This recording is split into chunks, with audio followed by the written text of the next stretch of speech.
Hey everybody, Psych Life here, as you already know. Thank you all for providing support to this channel.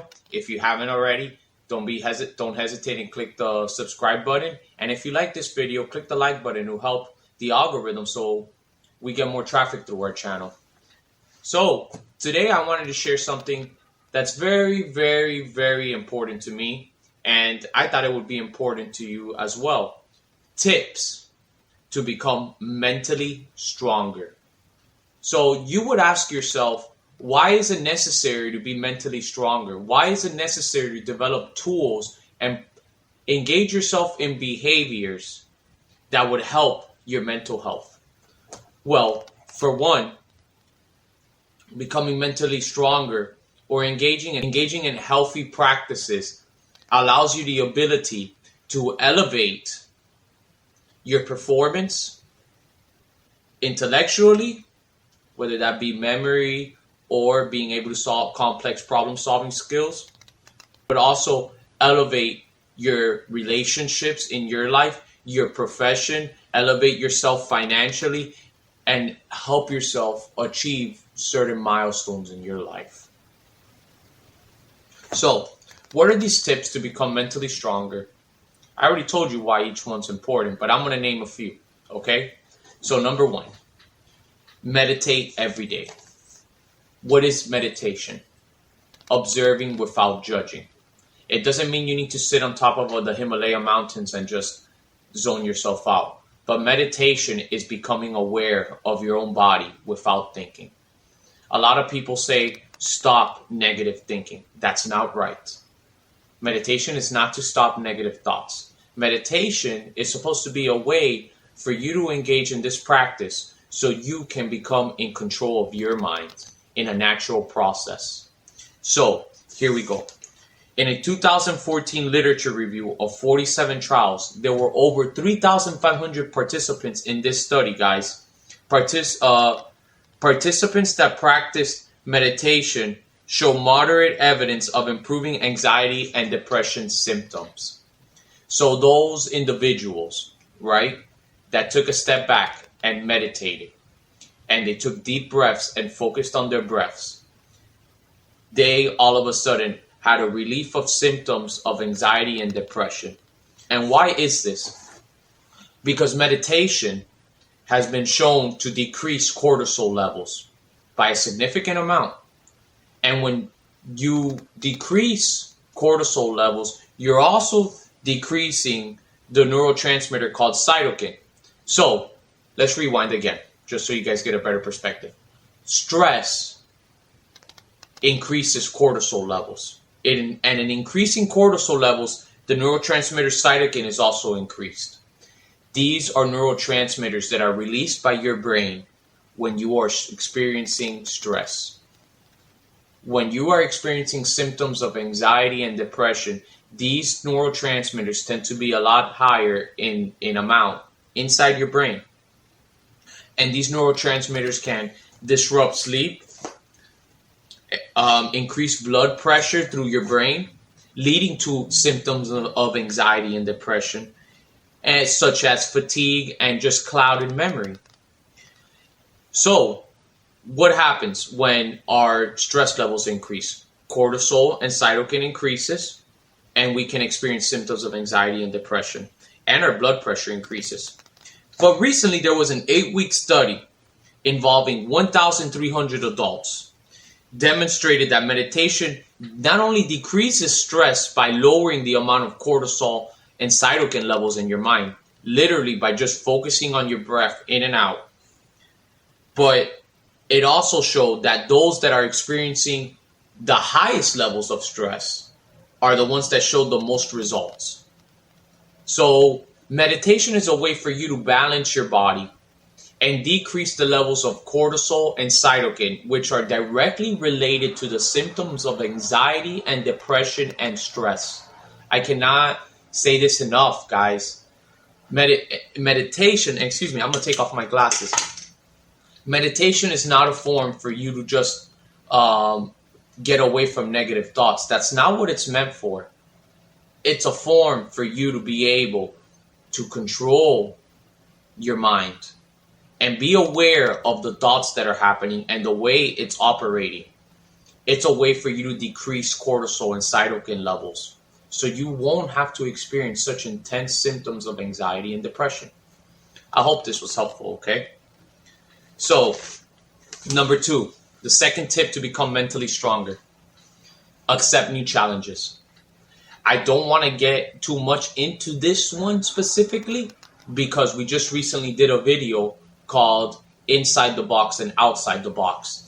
It's our previous video before this one, in which we dive deep into the benefits of getting outside the box, which is aka outside the comfort zone.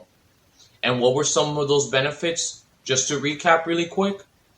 Number 1, you get to actually expose yourself to new experiences. New experiences allow for the possibility of gaining new insight, information, and wisdom so you can apply it to your life. New opportunities present themselves when you get out of the comfort zone and accept new challenges. You get to explore what you're capable of. These are all part of accepting new challenges, which is the second tip I'm giving you guys. If you want to learn more about this one, don't hesitate and go back and watch the previous video called Inside and Outside the Box. So, the third tip. This one is positive self-talk. The way that you talk to yourself has a huge influence on the way that you're going to behave, and the way that you think about yourself, your self-esteem, and the way others view you. So, self-talk is a form of, let's call it, neuro-linguistic programming, where the neural is the brain, linguistic is language, and programming is the behaviors that you're exhibiting. The way that you talk to yourself, you're going to see yourself moving forward. If I'm constantly engaging in self-talk, negative self-talk, such as, I'm so stupid, why did I do this? I suck because I wasn't able to succeed in this. Then I'm not only polarizing situations, but I'm making false conclusions off this polarized thinking. I suck.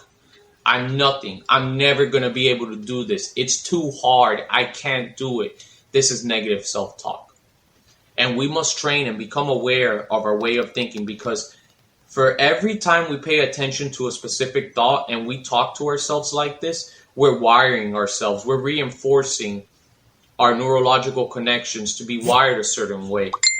And we're forcing ourselves to believe something about ourselves that isn't necessarily true, because we're forming conclusions of polarized thinking now, and which is a cognitive distortion.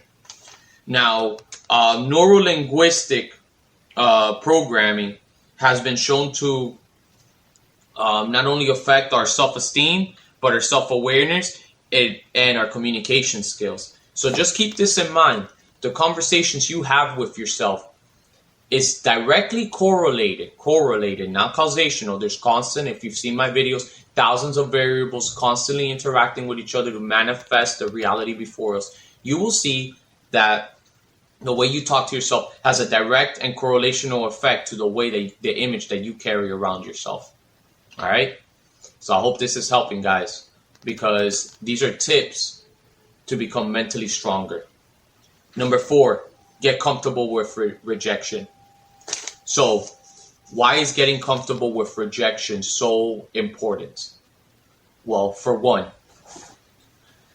human beings are the reason our brains, hear this out, guys, the reason our brains developed into the organ that it is now, the most complex organ on this planet, on planet Earth, the most complex organ, is because of our ability to be social, our need to be social. Throughout evolution, human beings were required to work together to survive. If we weren't accepted by others, by a group, we were left to be able to survive on our own. Human beings, the ones that survived on their own, didn't last very long. Why? Because when human beings operated in groups, everybody had a role. And the more numbers, the stronger they were. So what does that mean? research has shown that rejection is experienced in the same part of the brain as physical pain. This shows us that we were wired to connect. This shows us that oftentimes when we go into work, a work setting, for example, our brains are constantly analyzing every single relationship we have there, even despite us making ourselves believe that we are not. History, when we were rejected, our chances of surviving decreased. Which is why so often when we get rejected, we feel hurt. But this is the thing. Now that we have an understanding of how social rejection and why it hurts so much and why we're scared to be socially rejected, it's an evolutionary process in our brain. It's something that happens unconsciously. We must be able to overcome it. How do we overcome it? You may not like this response, but just by facing our fears, by putting ourselves in situations where we may be rejected. And when we are, and our brain's telling us, and the region of the brain that gets activated, which is associated with physical pain, is activated, we have to somewhat push through. So push through, why? Because the response we're having in our brain isn't as serious as what's being manifested before us. And so keep that in mind, guys. I try doing these videos so you guys have a better understanding of the human mind and the human brain. So keep that in mind. When we are rejected, the part of the brain that gets activated is associated with physical pain. And what we are experiencing at that moment in our brain is being manifested to the outside world in our facial features and in the way that we behave. So when that region of the brain gets activated because we were rejected, be conscious and remember, it's not that serious. And you got to continue to engage and continue to put yourself in uncomfortable circumstances where rejection may be possible. So you can get accustomed to being rejected, because rejection hurts because it's experienced in the same part of the brain as physical pain, but it doesn't determine who you are and what's going on. It doesn't determine the possibilities that you have for yourself. So keep that in mind, okay? Tip number five, take care of your own physical health. I cannot stress to you how important this is. Don't take care of your physical health to look good. It's a trap. You'll run out of steam. You'll run out of motivation. But your physical health, so your cardiovascular system works better. So your heart rate and your blood pressure maintains neutral. So your endorphins are released, and serotonin is also released with exercise, and you feel good about yourself, and you gain self-esteem. Take care of your physical health. Also, it's not only exercise, but also what you eat, so you can function holistically better overall. Because there's nothing worse than fake health, which is you're working out and you're eating healthy and you're putting stress on your body just to look good. It's superficial. Take care of yourself so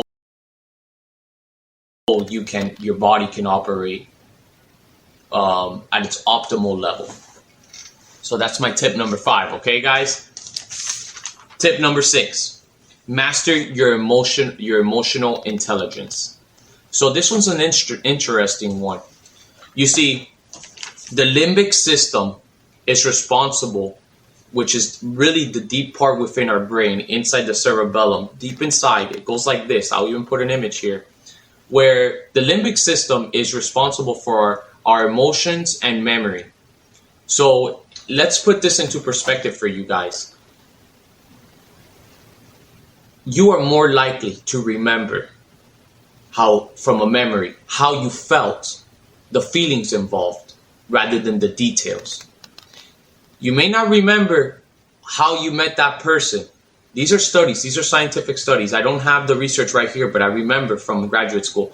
You may not remember how a person, what the conversation was about, how you met the person, what were the details involved in the conversation you had when you met the person, but you'll remember how that person made you feel. You may not remember the last argument you had with your loved one, your friend, but you remember how you felt when you had the argument. As human beings, we have to be aware of this. The conclusions we form, they have to be based on facts. They can't be based off our emotions, which is where emotional intelligence comes in.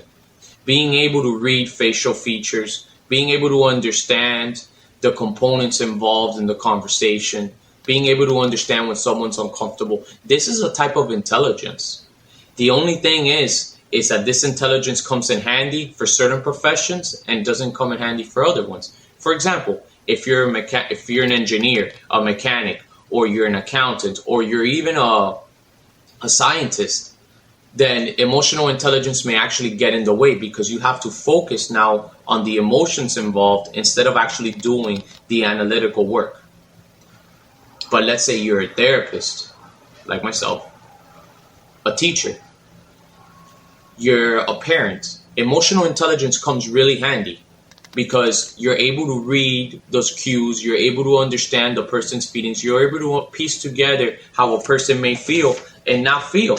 And I'll take some time to self-reflect every day. So the first tip was meditation and meditate. But meditation is a way for you to not think. Your mind's going to be thinking naturally, yes, because your mind's constantly forming, it's constantly operating, thinking from the imagination perspective, from the past perspective, the present. But meditation's a form for you to become neutral with the moment.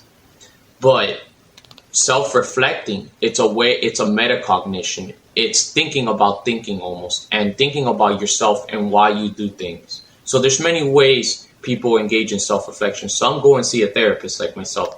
Others actually write in a journal. And with this tip number 6, take time to self-reflect every day.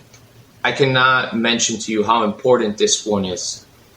If you want to go through a cognitive behavioral perspective, it's called metacognition. Being able to think about yourself from a third person point of view and ask yourself tough questions. Why am I doing this? Why am I selling myself short? Why am I not happy? Why is this relationship not working out the way I want it to?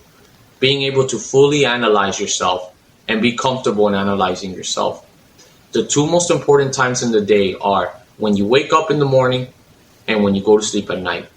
The patterns you develop during these 2 phases of the day are crucial to your mental health, which is why we're coming out with a PDF file, an ebook, a free ebook called Self-Reflection Journal, where for 30 days you guys can get to fill in a passage in the morning and at night in relation to what happened during the day. And it allows you an easier form for you to self-reflect on yourself, on what you want, what you're grateful for, what's important in your life. Stay tuned for that, guys. I hope these 6 tips to become mentally stronger will help you guys in the long run. I appreciate all of you guys so much. And if you haven't already, don't forget to click the subscribe and like button to help the algorithm. We appreciate all of you guys so much. Psych Life. Take care, my friends.